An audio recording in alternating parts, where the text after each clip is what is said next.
Hare Krishna.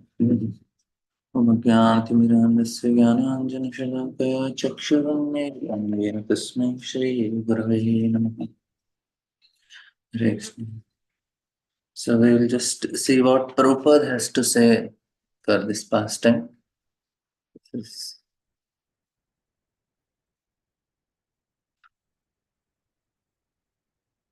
Prabhupada has a different perspective, and it will be very helpful to understand from Prabhupada's point of view, because he's trying to give the essence of all the acharyas, and we have to develop a relation with Prabhupada, and we will become very grateful to Prabhupada by seeing how he is giving the essence of all the teachings from the scriptures.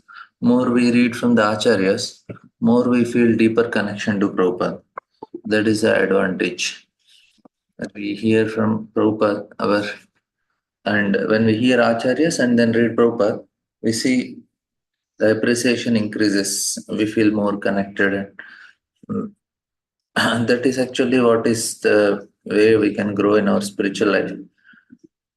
And we want to do something for Prabhupada.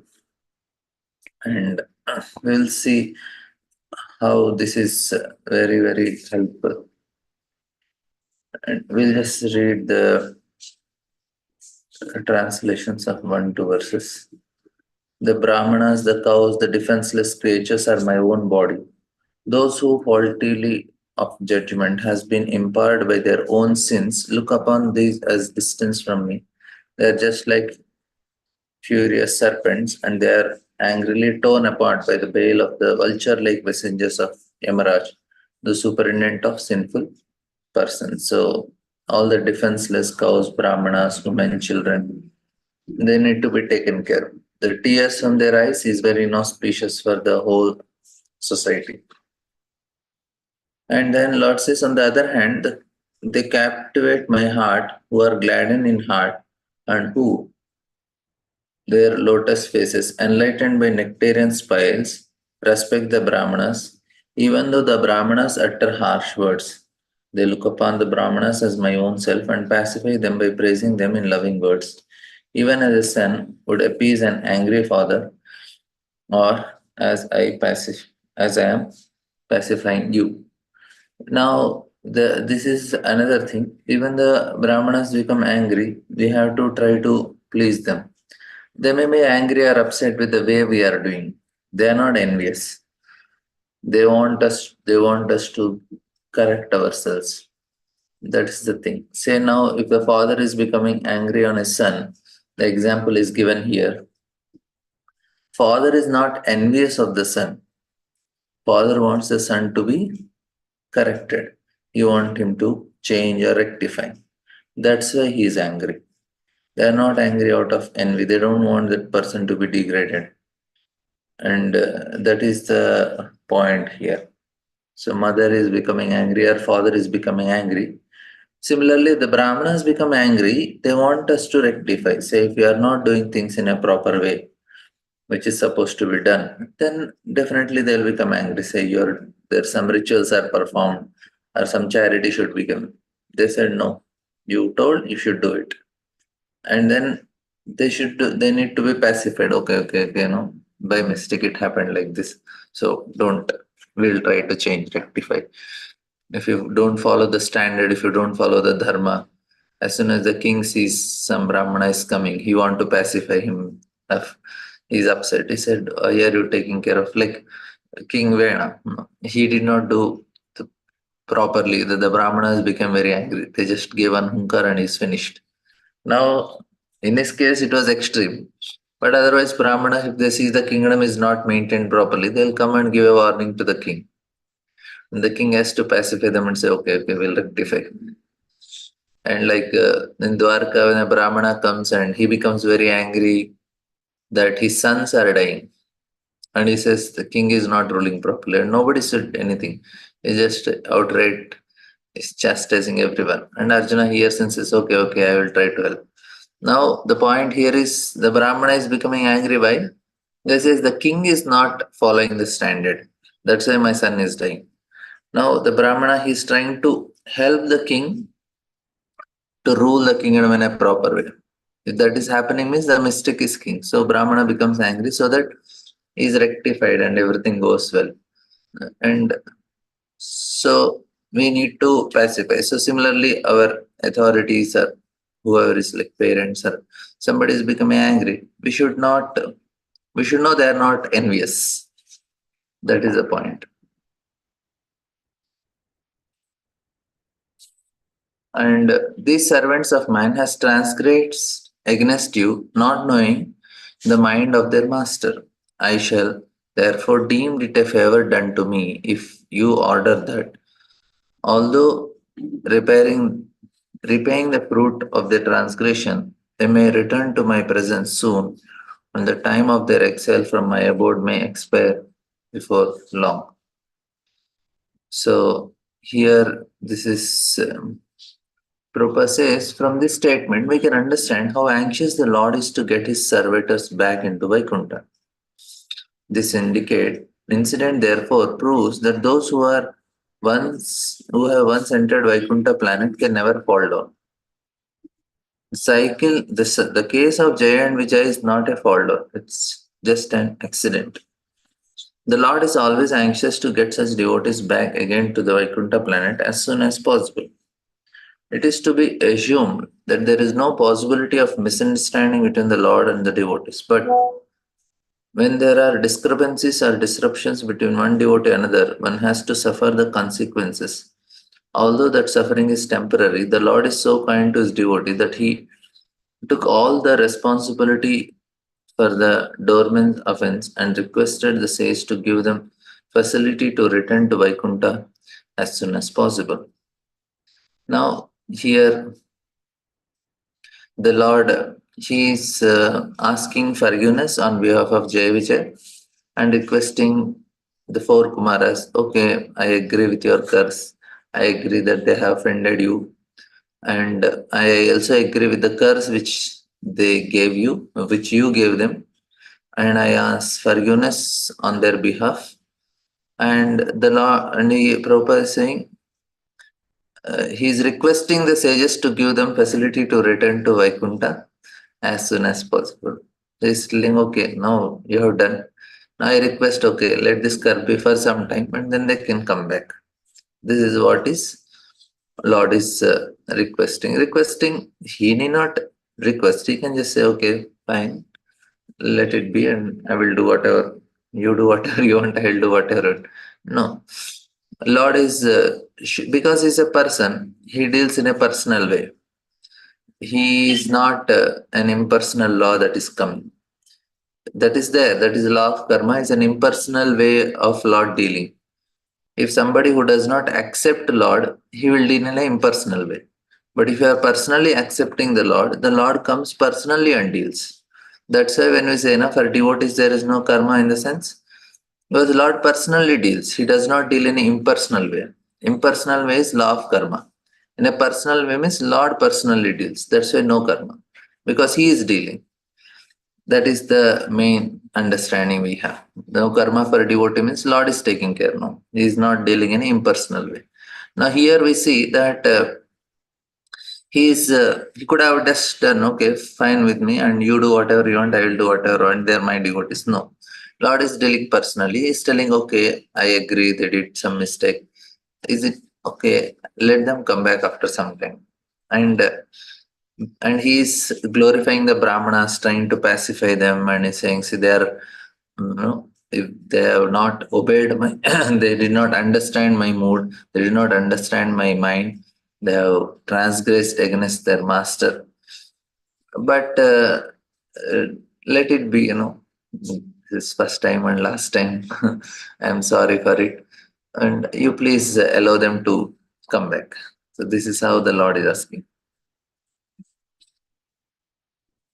Lord deals with all type of devotees. Lord, Lord does not discriminate. For him, all devotees, means especially who has a desire to only Krishna. I don't want anything material.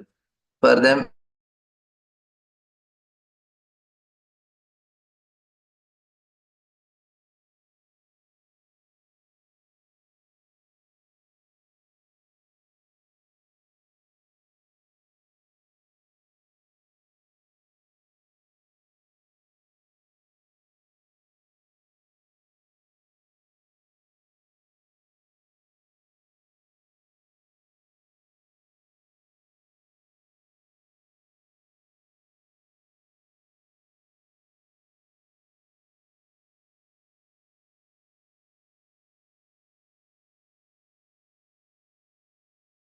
I'm sorry, there is some internet issue.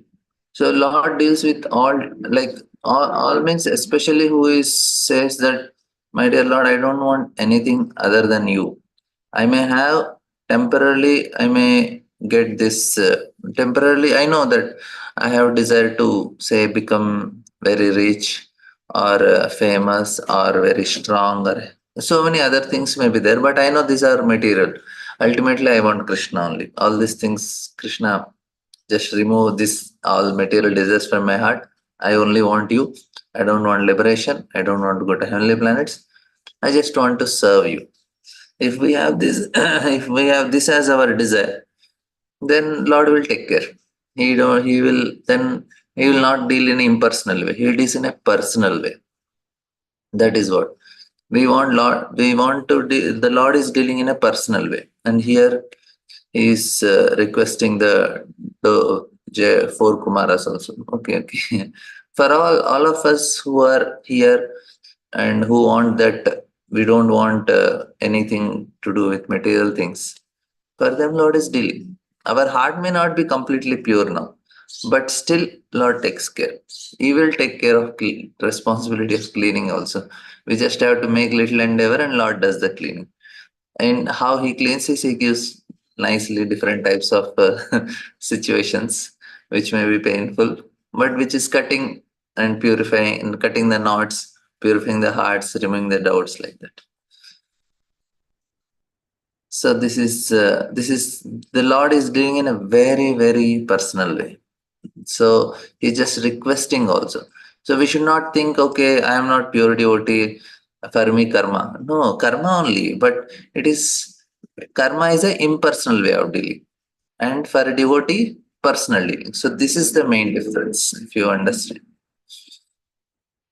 Now, Brahma is continuing.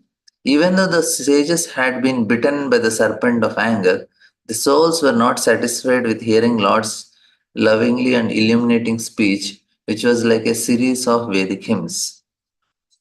Prabhupada did not give any commentary on it. We will not take. And then the Brahma says the Lord's excellent speech was difficult to comprehend because of its momentous import and its most profound significance. The sages heard it with wide open ears and pondered it as well. But although hearing, they could not understand what he intended to do. And this is also another thing. Like the more we are having devotion, more we have humility, then we become more devotional. More devotion, more humility. So these are this actually goes like that. If their humility is proportionate, person becomes very humble. His devotional feelings also becomes dhainyata will come, and more he is devotional, more he becomes humble. So they go very proportional, like dharma and sattva. If we follow dharma, we develop sattva guna. And if you practice Sattva then we follow Dharma. So they go parallelly like that. They're mutually benefiting. Follow Dharma, you develop Sattva. Develop Sattva, we follow more Dharma. So here also, because why they could not comprehend, the main reason is there is some lack of humility. They were still affected by anger. That's why they could not immediately comprehend everything what Lord is telling. Otherwise, it is very much possible if somebody is very humble, they can understand what happens if you're humble. There is devotion, and devotion means we can understand the heart of the Lord. Like Rupa Goswami could understand the heart, Chai Chaitanya Manobhishtam. He could understand the heart of Chaitanya Mahaprabhu. We see in the case of Arjuna. Arjuna was angry, but still he had the devotion. He was humble. He was angry on Ashwatthama. When Krishna told, okay, kill Ashwatthama, Arjuna could understand Krishna's heart. Because even Ashwatthama, when he released Brahmastra, Arjuna immediately did not take his Brahmastra release. He circumambulated Krishna. He prayed to Krishna. He was always having the devotional mood. Because of that, even when Krishna told him kill, Arjuna understood. Krishna don't want me to kill. He could understand the heart. So the words are said something, but the meaning is different. And then same thing, when Bhima said kill Draupadi and Yudhishthira, another said don't kill Ashwatthama, and Krishna told Arjuna, you please both. No, because he could understand what Krishna wants. That's why there is devotion, there is humility. So here, why four Kumaras could not understand? Because that humility is lacking, little less. Because they were still, because the previous translations is, even though the sages had been bitten by the serpent anger, their souls were not satisfied with hearing. They are still, mm, they still did have that effect. And it should be understood that no one can surpass the Supreme Personality of Godhead in speaking. There's no difference between the Supreme Person and his speech, for he stands on the absolute platform. The sages tried with wide open ears to understand the words from the lips of the Supreme Lord. But although his speech was very concise and meaningful, the sages could not completely comprehend what he is saying. They could not even comprehend the purport of the speech or what the Supreme Lord wanted to do, nor could they understand whether Lord was angry or pleased with them. So all these things is possible. We are very humble, and then there is devotion, and then humility. That's how we go slowly, slowly closer to the Lord. We develop our humility and devotion. Then we slowly, the same thing, Bhagavad Gita. Why many scholars they read Bhagavad Gita, they cannot comprehend only. And then there is Sri Rangam, many big scholar Pandits, they know all Bhagavad Gita. They couldn't understand. But this Brahmana was just sitting and crying, taking Bhagavad Gita. Chaitanya Mahaprabhu said, Arey, you understood Bhagavad Gita. Why? Humility and devotion. It's not scholarly. Four Kumaras, they are jnanis. They are very scholarly people. They can understand the meaning of the any one word in n number of ways. Means they can, if you give a shloka, they can explain the shloka in n number of ways because they are jnanis. They can understand, but they cannot understand what Lord is speaking. Why? Because of this reason that there need to be devotion. That's why. Whether Lord is pleased or anger, they could not comprehend. But now Jai Vijaya, yeah, they can easily understand what Lord is telling. And they did not get offended. They said, Are, we are doing your work. And these people came and they stopped us doing our work. We are there as a gatekeepers, means we are supposed to see that nobody enters and unnecessarily disturbs. We are doing our job, and somebody comes and curses. And instead of protecting us, you are taking the side of these poor Brahmanas. No, Jai Vijay didn't had any issues like that.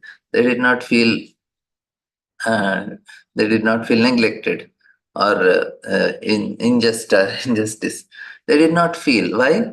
They can understand what Lord is speaking. That is the reason.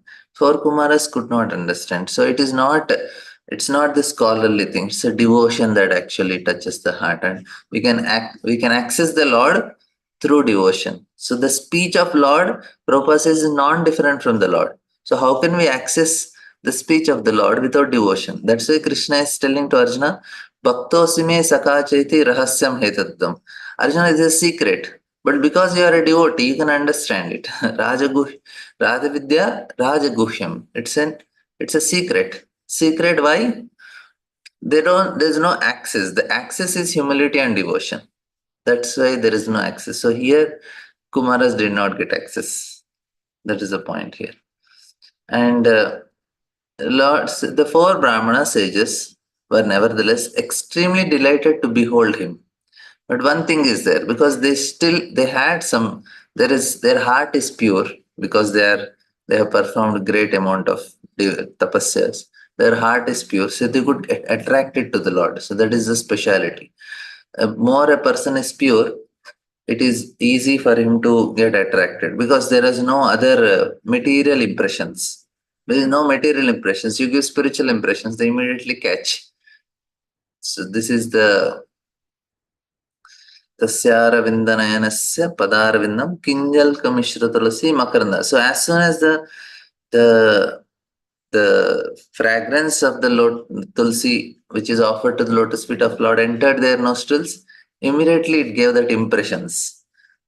They if I see a mango, I have an impression of a mango because I already have impression of mango. When I see mango, I'll get attracted to it. Now, if I don't have any impression of mango, if I show a mango, like say some wild fruit from Amazon forest is brought and kept in front of me. Now, if I look, I may little be skeptical what it is. But somebody who ate it and it's the most delicious food, he relished it, he'll immediately feel excited. Yes, I want to enjoy. But for me, some dish from Argentina is brought and made. I said, wait a minute. So I'll be. So the point is, you don't have any impressions. So it is not. But as soon as you have all the impressions, material impressions are removed, and a spiritual impression is given, immediately it touches. So they are fortunate enough to reach Vaikuntha. That's why Lord Shiva, along with his associates, they go to Brahmajyoti and do kirtan. They want to give some spiritual impressions to some of the Brahmajyoti living entities, and then they're just no, no, no. Some people get delivered and they go to Vaikuntha Road. Now here they the four Brahmanas were nevertheless extremely delighted to behold him because they got some. And of course, this is a mercy of Jaya Vijay because they thought, okay, let them understand what they are doing, whatever they thought. As soon as they saw, they got it. And they experienced a thrill throughout their bodies. They then spoke as follows to the Lord. Another is they got association of Brahma also. They heard about the Supreme Lord for Brahma. Even though they were jnanis, they had association of Brahma. Now they got Jaya Vijay association. Immediately that Lavamatra Sadhu Sangha Sarva Siddhi. Because of that association, they could reach Vaikuntha, Brahma's association. And as soon as they saw the Lord, they are thrilled. They said, yes. Who had revealed the multi-glorious of the Supreme Personality of Godhead through his internal potency, Yogamaya. Like Ramanujacharya, this is Dhanurdas, he was attracted to, society women. And he was just looking at her eyes. Even in public also he was holding an umbrella, looking into her eyes and walking. Ramanujacharya felt very compassionate. He said, okay, call that person and he comes, offers obeisances. Ramanuja says, what are you doing? You're just making fun of yourself and everybody is laughing at you. He says, I never saw something so beautiful than this. Ramanuja says, if I show something more, said, okay, sure enough. So he takes him and evening Aarti and Ramanuja says, praise to Ranganath, show your divine eyes. And immediately as soon as he gets the darshan, so this is actually mercy of Ramanujacharya, Lord Kusho. So that's Yogamaya is manifested there. So similarly, Yogamaya, she revealed to the Kumaras the speciality. Not that many, like all the Kauravas, they saw Krishna's form. They didn't get access. Why? Yogamaya is Naham Prakasha Sarvasya Yogamaya Samavrita. Yogamaya did not reveal. But here, for four Kumaras, Yogamaya revealed. Otherwise, the Durvasmuni also went and came. He was thinking about his own death. As soon as he went to Vaikuntha, he did not think, okay, now fine. I reach the Lord. Lord, I surrender. You are so beautiful. Yogamaya don't reveal like that. Yogamaya, the proportionate to devotion and humility only. Right? The sages are almost too puzzled to speak about the Supreme Personality of God for the first time. And the hairs of their bodies stood erect due to their extreme joy. The highest opulence in the material world is called Parameshcha, the opulence of Brahma. But the material opulence of Brahma, who lives on the topmost planet within this material world, cannot compare to the opulence of the Supreme Lord because the transcendental opulence in the spiritual world is called Yogamaya, whereas opulence in the material world is called Mahamaya. Right? So here, this is actually what happens. If the Supreme, the opulence of the Lord is revealed through Yogamaya. And that happens, one is not just, of course, their heart is pure, but along with it, there should be some devotion. And that devotion comes in the association of devotees. So, Jnani's hearts are pure, pure in the sense they don't have vasanas, but then they need to have association of devotees, pure devotees, so that they can get devotion to the Lord. Now we'll see what the four Kumaras are speaking. They say, the sages said, O Supreme Personality of Godhead, we are unable to know what you intend for us to do. For even though you are the supreme ruler of all, you speak in favor as if you have done something good for you. So they are telling the sages could not understand the Supreme Personality of Godhead who is above everyone, was speaking as if he were in wrong, therefore it was difficult for them to understand the words of the Lord. They could understand, however, that the Lord was speaking in such a humble way just to show them his all merciful favor. So this is also very important. Lord is so humble. He is not that is very is the most humble of all. He-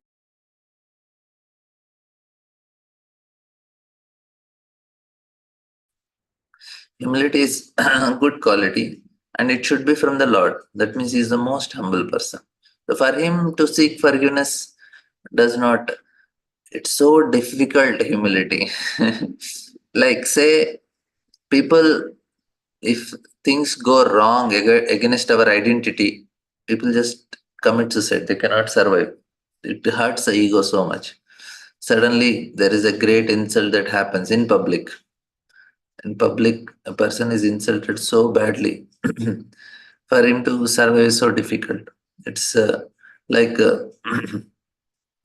I have seen some families, somebody they reject their family members, and in India there are even now cases of honor killing.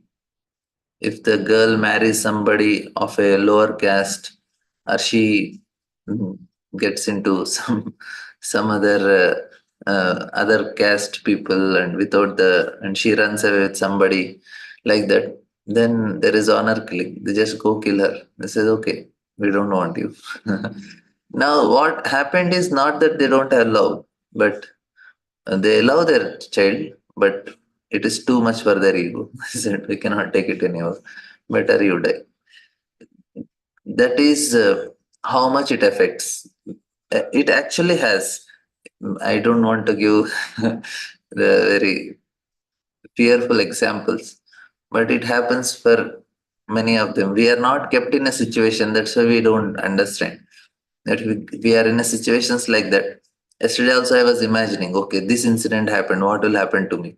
I said, my God, I cannot live only because it hurts the ego so much. I said, how can I be like this? No, I cannot be this. So the point what I'm telling is humility is so difficult. We have to slowly cultivate devotion, humility, devotion. They are parallelly going on. The Lord is most humble. For him, it's just for somebody comes, some four Kumaras are coming from the material world to Vaikunta, did some mischief. But Lord is going and asking forgiveness. Okay. I'm sorry. So here the four Kumaras are not understanding. Arey, what is this? Because the Lord is so humble, that is also very difficult for them to comprehend. How can he be so humble? As if we did, as if we have done something good for him and he did something wrong. He's behaving that way. Uh, so it was quite difficult for them.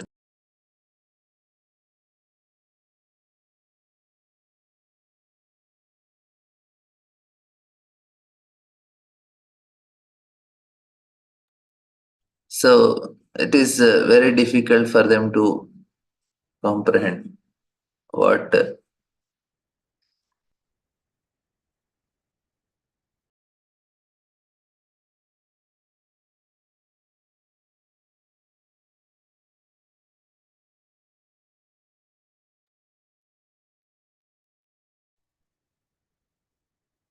So said, "O Supreme Personality of God, we are unable to know that mm, this is what they feel." And then next shloka says, "O Lord, you are the Supreme Director of the Brahmanical culture. You are considering the Brahmanas to be in the highest position is an example for teaching others. Actually, you are the supreme worshipable deity, not only for the gods but for the Brahmanas also. In the Brahma Samhita, it is clearly stated that the Supreme Personality of Godhead is cause of all causes. There are undoubtedly many demigods, the chiefs of whom are Brahma and Shiva. Lord Vishnu is the Lord of Brahma and Shiva, not to speak of the Brahmanas in the material world. As mentioned in Bhagavad Gita, the Supreme Lord is very favorable towards all activities performed according to Brahmanical culture, or the qualities of control of senses and mind, cleanliness, forbearance, faith in the scriptures, the practice and theoretical knowledge. The Lord is super soul of everyone. In Bhagavad Gita, it is said that Lord is the source of all emotions. Thus, He is also the source of Brahma and Shiva. So the point here is that what Prabhupada is telling, why Brahmanas are so much respected because of the culture. Brahmanical culture will help the society to be happy and to progress. And Brahmanas are doing that responsibility. That's why Lord is very favorable to Brahmanas because they are guiding the society, they are directing. They are not only taking responsibility of their own personal soul, they are also helping others to become responsible. That's why Lord is very pleased. So I told this example also that if a father has an elderly son and is taking responsibility, the father wants all the younger sons to respect the elder son as good as the father and is taking responsibility and making everybody do properly with his own example. He's setting an example, he's helping all other children to go in that direction. So that is the point. So here also, the Supreme Lord is trying to help the living entities through the Brahmanical culture, and that's why he is very pleased. And here, Prabhupada is telling that the Supreme Lord is very favorable towards all activities performed according to Brahmanical culture. The quality of sense, control, mind, all these things are done by the Brahmanas. The Lord is a super soul and source of everything, and is the supreme. Not only this for Kumar Sante, you are the supreme worshipful deity, not only for gods, but for Brahmanas. You are telling you are worshipping Brahmanas. Yes, as Lord is, of course, here it is joking, but still, the point here is Lord still values Namo Brahmanya Devaya Guru Brahmana Hitaya. So he's very favorably inclined to the Brahmanas. Any questions, comments till now? He says that you are the source of eternal occupation of all living entities, and by your multi manifestation of the personalities of God, you have always protected religion. You are the supreme object of religious principles, and in our opinion, you are inexhaustible and unchangeable eternally. Here, the purport is nice. The statement in this verse, Dharmasya Paramo Guhyam, refers to the most confidential part of all religious principles. This is confirmed in Bhagavad Gita. The conclusion, Vedas Sarvair Ahamevet. So the conclusion of Lord Krishna in his advice to Arjuna is give up all other religious engagements and just surrender unto me. This is the most confidential knowledge in executing religious principles. In the Bhagavatam also it is stated that if one does not become Krishna conscious after very rigidly executing one's specified religious duty, all his labor in following so-called religious principles is simply a waste of time. Here also the sages confirm the statement that the Supreme Lord, not the demigods, is the ultimate goal of all religious principles. There are many foolish propagandists who say that worship of demigods is also a way to uh, reach the supreme goal. But in the authorized statements of Srimad Bhagavatam and Bhagavad Gita, it is not accepted. Bhagavatam says that one who worships a particular demigod can reach the demigod's planet, but one who worships the Supreme Personality of God can enter into Vaikuntha. Some propagandists say that regardless of what one does, he will ultimately reach the supreme abode of the personality of God. But this is not valid. The Lord is eternal, the Lord's servitors are eternal, Lord's abode is also eternal. So our position in this material world is based on our consciousness. If we have devotion and humility, then we are in Vaikuntha. If not, if we are angry, irritated, affected by mode of passion and ignorance, the material world is a proper place to stay. They are all described here as Sanatana, eternal. The results of devotional service, therefore, is not temporary, as is the achievement of heavenly planets by worshipping the demigods. Antavantu phalam tesham tadbhavati alpamedasam. Antavantu phalam tesham. Their results are temporary. But whereas when you go for the Supreme Lord, the results are not like that. Whatever devotion, whatever we have done today, devotion of reading Bhagavatam, chanting, serving the Lord, it is counted in our account. It will never go away. The result of devotional service is not temporary, as is the heavenly achievement. The sages wanted to stress that although Lord, out of his causeless mercy, says that he worships the Brahmanas and Vaishnavas, actually the Lord is worshipable not only by the Brahmanas and Vaishnavas, but also by the demigods. This is what the Kumaras say. Then they say that mystics and transcendentalists, by the mercy of Lord, cross beyond nuisance by ceasing all material desires. It is not possible, therefore, that the Supreme Lord can be favored by others. No, Prabhupada says, unless one is favored by the Supreme Lord, one cannot cross over the ocean of nuisance of repeated birth and death. Here it is stated that yogis or mystics cross beyond nuisance by the mercy of Supreme Personality of Godhead. There are many kinds of mystics, such as Karma Yogi, Jnana Yogi, Dhyana Yogi, and Bhakti Yogi. The karma is particularly search after the favor of demigods. The Jnanis want to become one with the Supreme Absolute Truth, and yogis are satisfied simply by partial vision of Supreme Personality of God, Paramatma, and ultimately by oneness with Him. But the bhaktas, the devotees, want to associate with the Supreme Personality of Godhead eternally and serve Him. This is the difference. It is already been admitted that the Lord is eternal, and those who want the favor of the Supreme Lord perpetually are also eternal. Therefore, yogis here means devotees.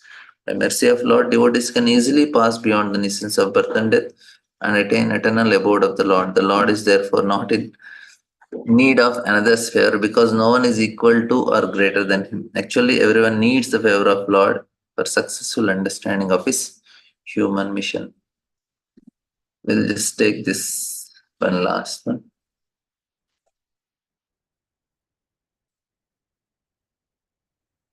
The goddess of fortune, Lakshmi, the dust of whose feet is worn on the heads of others, wait upon you as appointed for her. Is anxious to secure a place on the abode of the king of beasts, who hovers in the fresh breath of tulsi leaves offered at your feet by some blessed devotees. This is today's verse. Now we'll see what Prabhupada says on this. As previously described, Tulsi has attained all superior qualities due to being placed at the lotus feet of the Lord. The comparison made here is very nice. As the king of the beasts hover over the Tulsi leaves offered to the lotus feet of the Lord, so Lakshmi, the goddesses, who is sought by the demigods, Brahmanas, Vaishnavas, and everyone else, always engage in service to the lotus feet of the Lord. The conclusion is that no one can be benefactor of the Lord. Everyone is actually the servant of the Lord. Brahmanas, no, they can have material opulence, but they don't want it. They just want to be happy in serving the Lord. Sometimes they may get, they may not get.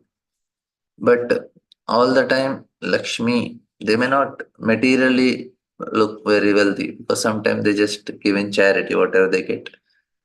They want to remain in a simple state. And Lakshmi is eager sometimes to favor they are favored in many ways in terms of knowledge, in terms of children, in terms of their austerities. They get blessings of Lakshmi because they are neat and clean. Lakshmi likes because wherever she is Madhav, Krishna is called Madhava. is the husband of goddess of fortune. If Lord is there in the house of somebody, why Lakshmi will not be there? She will manifest in different ways. She may not be manifesting in terms of external, but they may have in terms of knowledge, austerities, good, proper children who are very learned, good wife, obedient wife, and there may be some other opulence like that. Okay. Any questions, comments? We'll end here. Thank you all very much.